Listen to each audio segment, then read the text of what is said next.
अगर आप भी चाहते हैं कि एसएस फिल्म्स मोतिहारी के ऑडियो वीडियो सबसे पहले आप तक पहुंचे, तो इस चैनल को सब्सक्राइब करें और साथ ही बेल आइकन को दबाना ना भूलें। बोला बोला छठी मैया की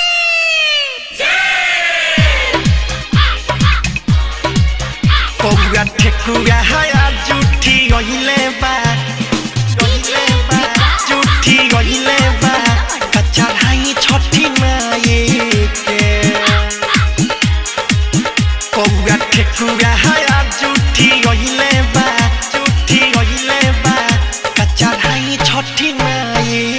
के कौआ ठेकुआ हया जूठी गइले बा कच्चा हाई छठी माई के कि कौआ ठेकुआ हया जूठी गइले बा कच्चा हाई छठी माई के अतना जल्दी में सुनी पिया हो अतना जल्दी में सुनी पिया हो कैसे ले जाई बनाई के कौआ ठेकुआ हया जूठी गइले बा कच्चा हाई छठी माई के ए सैया कौआ जूठी गइले बा कच्चा हाई छठी माई के कौआ ठेकुआ हया जूठी गइले बा जूठी गइले बा कच्चा हाई छठी माई के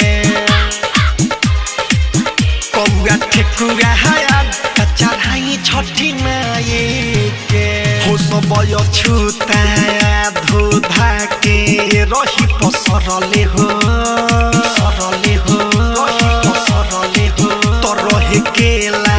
धइलया गाना में चुच मरले हो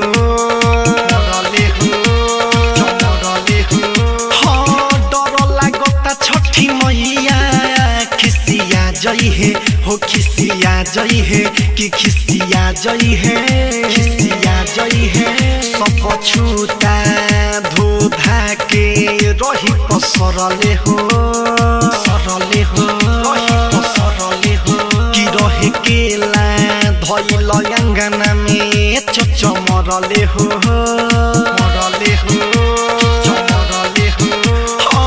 डर लागता छठी मैया खिसिया जई है हो खिसिया जई है दहिया थर थर जे का पता हमर जीरौआ समझाई के कौआ ठेकुआ हया जूठी गइले बा कच्चा हाई छठी माई के कौआ ठेकुआ हया जूठी गइले बा कच्चा हाई छठी माई के कौआ ठेकुआ हया जूठी गइले बा जूठी गइले बा कच्चा हाई छठी माई के कौआ ठेकुआ हया कच्चा हाई छठी माई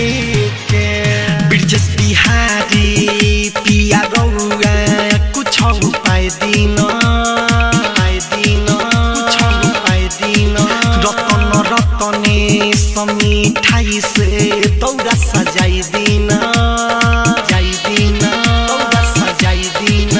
हो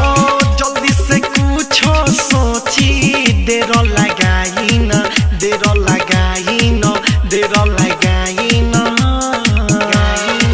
ब्रिजेश बिहारी पिया रौआ कुछ उपाय दिन कि रतने समीठाई से दौरा सजाई दिन हाँ जल्दी से कुछ सोची देर लगाइन सौरभ गर प्रियांशु चली घाटे है दौरा उठाई के कौआ ठेकुआ हया जूठी गइले बा कच्चा हाई छठी माई के कौआ ठेकुआ हया जूठी गइले बा कच्चा हाई छठी माई के अतना जल्दी में सुनी पिया हो अतना जल्दी में सुनी पिया हो कैसे ले जाई बनाई के कौआ ठेकुआ